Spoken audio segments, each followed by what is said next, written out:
হঠাৎ আপনাকে এক ডাক্তার রিপোর্ট দিয়ে বলল আপনি মাত্র 30 দিন বাঁচবেন, আপনার ক্যান্সার এখন আপনার শেষ স্টেজ যাচ্ছে।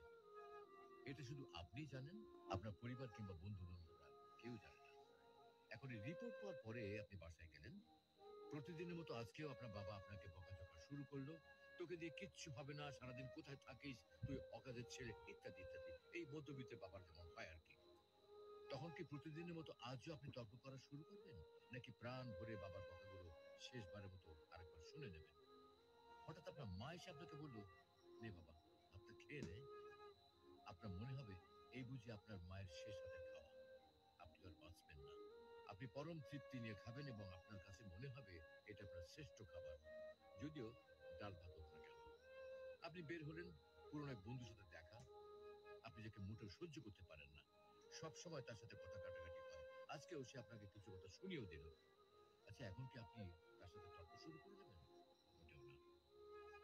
আপনি হয়তো তাকে জড়িয়ে ধরবেন এবং বলবেন, দোস্ত, ভালো থাকিস। আচ্ছা জানেন, আমরা এখন মৃত্যুর কথা ভাবতেই চাই না, এ থেকে আমরা পালিয়ে বেড়াতে চাই। কিন্তু যদি আপনি ভাবেন যে আজই আপনার শেষ দিন, তাহলে দেখবেন সবকিছুই আপনার কাছে ভালো লাগছে। তাই ইগো ছেড়ে দিন, ইনশাল্লাহ আপনার মন ভালো হয়ে যাবে।